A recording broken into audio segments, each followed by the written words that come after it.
é sobre Tiago 4,4. E é a seguinte: os não cristãos são inimigos de Deus, segundo Tiago 4,4. E aí ele diz, como é que então a gente deve considerar essas palavras do apóstolo com relação a essa inimizade do mundo ou os não cristãos como inimigos de Deus? Aí eu fico me perguntando, né? Como é que eu devo considerar tais pessoas? Porque a gente vê aqueles radicalismo do chamado Estado Islâmico, que diz os infiéis, os que não são islâmicos, devem ser penalizados muitas vezes com a morte. É claro que essa não é a nossa postura. Com certeza. Mas como é que nós devemos encarar esta afirmação do apóstolo? Isso. Bom, então, em primeiro lugar aqui, a nossa saudação aí para o Bruno e nossa gratidão pela sua pergunta. E aproveita aí para cumprimentar os nossos ouvintes de Natal, cidade belíssima, pertinho aí de João Pessoa, que é a minha cidade natal, e de Recife, que foi onde eu cresci. A nossa saudação aí. Bruno, já indo direto ao assunto, você deve tratar as pessoas que não são crentes da mesma maneira como Jesus tratou. Jesus se aproximou delas, Jesus se aproximou de pecadores, de publicanos, de meretrizes e apresentou o amor de Deus para com essas pessoas e também conclamou arrependimento. E declarou que se essas pessoas se arrependessem e crescem no Evangelho, elas seriam perdoadas. O apóstolo Paulo fala que Deus nos deu o ministério da reconciliação. Só pode haver reconciliação entre pessoas que eram inimigas. Depois que elas se reconciliam, se tornam amigas. Então, é exatamente porque o homem sem Deus é inimigo de Deus que existe o ministério da reconciliação, em que Cristo, o sacrifício dele na cruz e sua morte e a sua ressurreição servem de base para que Deus não nos atribua as nossas iniquidades e transgressões e nos reconcilie consigo mesmo, fazendo com que nós, que antes éramos inimigos de Deus, nos tornemos seus filhos, não é? Mais do que amigos, seus filhos. Então, a gente deve tratar essas pessoas dessa forma, lembrando que nós também, sem Cristo, éramos inimigos de Deus e fomos reconciliados com Ele por meio de Jesus Cristo. Então, estendemos também a essas pessoas a reconciliação através do que Cristo fez. Mas vamos lá dar uma olhadinha na passagem que você está usando aí como base, que é Tiago capítulo 4. Deixa eu ler a partir do verso 1 para a gente ter o contexto, né, para entender exatamente o que é que Tiago está dizendo. Ele diz assim: de onde procedem guerras e contendas que há entre vós? De onde, senão dos prazeres que militam na vossa carne? Cobiçais e nada tendes, matais e invejais e nada podeis obter. Viveis a lutar e a fazer guerras, nada tendes porque não pedis. Pedis e não recebeis porque pedis mal para esbanjardes em vossos prazeres. Infiéis, não compreendeis que a amizade do mundo é inimiga de Deus? Aquele, pois, que quiser ser amigo do mundo, constitui-se inimigo de Deus. Aqui Tiago está escrevendo para as igrejas dispersas pelo Império Romano e tratando basicamente de dois problemas na sua carta. Primeiro era uma questão do sofrimento dessas igrejas que estavam sendo perseguidas. Tiago traz várias orientações a respeito de como eles deveriam enfrentar a perseguição e o sofrimento aqui nessa carta. E o segundo ponto de Tiago nessa carta é corrigir um defeito na doutrina e na prática daqueles cristãos, que nós vamos chamar aqui de superficialidade. Eles tinham uma doutrina correta. Você vê que na carta de Tiago não há nenhuma crítica ou correção que Tiago faz ao que eles criam, né? Aparentemente eram igrejas teologicamente saudáveis, mas na prática eles não estavam vivendo aquilo que declaravam. Tanto é que Tiago no capítulo 1 diz que eles tinham que parar de ser somente ouvintes da palavra, eles tinham que ser praticantes, senão ouvir não iria salvá-los. No capítulo 2 ele fala a respeito da fé que não tem obras, e Tiago diz que essa fé não pode salvar, é uma fé morta.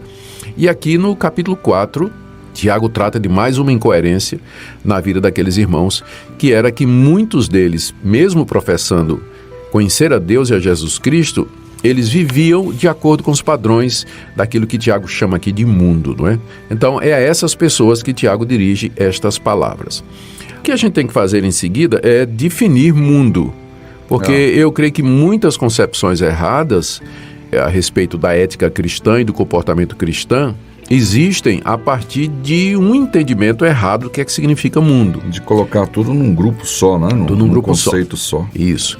Primeiro, mundo na Bíblia é usado para se referir ao conjunto de valores, de crenças e práticas, a maneira de viver do homem sem Deus. Sim. Então, nesse sentido, a palavra mundo é usada pejorativamente, negativamente. Tem essa conotação pecaminosa. Tá? Outras vezes a palavra mundo se refere a todos os homens, à humanidade em geral, sem qualquer julgamento ético, ou se refere à criação. Isso. Né? Mas aqui no caso, quando o Tiago diz assim, que a gente não deve amar o mundo e que o mundo é inimigo de Deus, ele está se referindo ao mundo como essa cultura, esse sistema de valores, conjunto de crenças e práticas que caracterizam a vida da humanidade sem Deus. Sim. Então, nesse sentido que Paulo também usa muito, Natsan, a palavra mundo, não é? Ele usa muito a palavra mundo nesse sentido. Bom, então, mundanismo seria você viver de acordo com os padrões e valores da humanidade caída. E aqui é que está o problema. Muita gente vai interpretar mundanismo como sendo homem usar brinquinho, homem ter o cabelo comprido, fazer tatuagem, ir à praia, assistir jogo de futebol, ir ao cinema, não é? E o pessoal acha que isso é mundanismo. Eu não creio que isso seja necessariamente mundanismo. Mundanismo é basicamente um apego e uma maneira de viver caracterizada pela hostilidade contra Deus. É você viver fazendo aquilo que Deus disse que você não fizesse. Não tem nada na Bíblia que me proíbe ir à praia. Também não tem nada na Bíblia que me proíba eu ir para o cinema, né? Sobre tatuagem a gente já falou aqui, né? Já tem vários programas a respeito disso. Mas uma pessoa pode vestir paletó e gravata, andar com a Bíblia debaixo do braço e ser completamente mundano. Exato. Completamente mundano. Ele pensa como um homem do mundo, ele faz decisões como um homem que não conhece a Deus. A sua ética e a sua moral são iguais à ética e à moral do mundo. No caso aqui, quando Tiago fala de mundo, você percebe, Natsan, que antes dele entrar, ele diz assim: vocês cobiçam e não tem nada. Ele fala dos prazeres que fazem guerra no coração de vocês, no verso 1. No verso 2, ele fala da cobiça. Ainda no verso 2, ele diz assim: vocês vivem lutando e fazendo guerras entre si. Não é? E depois diz no verso 3, olha que declaração: vocês pedem e não recebem nada de Deus porque vocês pedem errado, para esbanjar nos vossos prazeres. Ele está definindo aí toda essa característica que ele se opõe, né? É isso que é mundanismo, é você cobiçar, você invejar, você querer coisas e você brigar por isso, não é? Você fazer dos bens materiais e das coisas desse mundo o seu Deus, o seu ídolo, a ponto de você se engajar em conflito, né, com pessoas e com sistemas para você obter o que você quer. E até quando você ora de maneira egoísta, né? Você pede a Deus coisas para satisfazer os seus prazeres. Então é isso que é mundanismo. E às vezes a pessoa deixa de ir, por exemplo, nessas questões de manifestações culturais, enfim, porque é mundanismo, e vai para a igreja achando que essas coisas que Tiago está condenando aí não serão encontradas lá dentro. Perfeitamente, Nathan. Olha, inclusive eu acho que o mundanismo hoje, ele é mais encontrado dentro de algumas igrejas do que não. Infelizmente. Igrejas que giram em torno exatamente da satisfação dos desejos e dos prazeres, igrejas que se caracterizam por incentivar o crente a buscar bens materiais e fazer deles a referência na sua vida. Então, isso é mundanismo, e mundanismo do pior tipo, porque usa o nome de Deus. Exato. Usa o nome de Deus. E buscam até pregadores que satisfaçam esses desejos aí. Exatamente. Então, esse é o primeiro ponto que a gente tem que estabelecer aqui, não é? Que mundanismo, ele é basicamente essa atitude do coração de cobiça, de querer os bens materiais, aquilo que João descreve como a concupiscência da carne, cobiça dos olhos, não é? Como sendo o que caracteriza o mundanismo. Então, é claro, Tiago diz que isso está em inimizade contra Deus. Por que é que o mundanismo é inimigo de Deus? Porque o mundanismo consiste essencialmente em você adorar os deuses da prosperidade, da riqueza, da saúde, dos prazeres.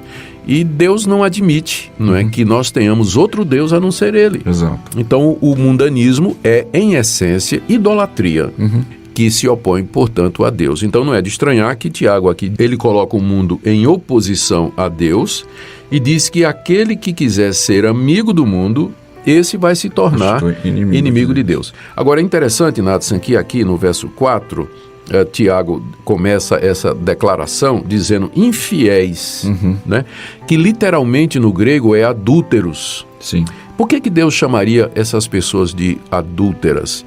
Porque a carta está sendo dirigida a pessoas que se professam cristãs.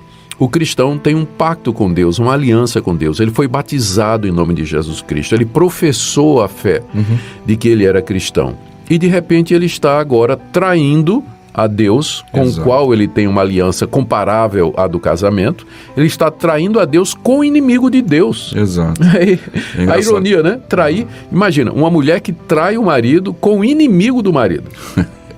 Então o mundanismo é isso, e ele nos torna inimigos de Deus. Deus, então, ele tem ciúmes, não é, como diz o verso seguinte, ele se ira contra esse tipo de coisa, e sim, Bruno, você tem razão, as pessoas que estão no mundo, elas são inimigas de Deus, como também aquelas pessoas que estão nas igrejas, se declaram cristãs, mas elas vivem como vive o homem do mundo e o homem sem Deus. Nesse caso, estão cometendo adultério espiritual e Deus está contra essas pessoas. Então, nós temos que lembrar o que Deus disse: não terás outros deuses diante de mim. Ele é o único Senhor da nossa vida. Tudo mais vem em segundo lugar. Amém. Me veio à memória agora a questão da oração sacerdotal, quando Jesus, orando pelos discípulos, disse assim: não peço que os tire do mundo, mas que os livre do mal, né? Ou seja, ele estava falando do mundo criação, do mundo humanidade, em que esses discípulos deveriam interagir, trabalhar, pregar a palavra, mas livrando do mal, no caso desse mundo pecaminoso, em oposição a Deus, né? Então essa é a nossa mensagem, nosso trabalho, mesmo no mundo, sem nos contaminar com o mundo, nos termos que o pastor falou agora há pouco, e pregando, anunciando e denunciando nesse mundo que a gente vive. Que luta, hein, pastor? Que luta diária, mas vai ser assim até mundo, a vinda do Senhor Jesus. Mundo e enviados para o mundo. Jesus. Tá bom, obrigado aí pelas suas palavras e que nos ajudaram a entender um pouco mais essa questão, juntamente com o Bruno e outros ouvintes que tiveram a mesma dúvida. Obrigado, até o próximo programa, pastor. Muito obrigado pela sua audiência, Bruno, Deus o abençoe.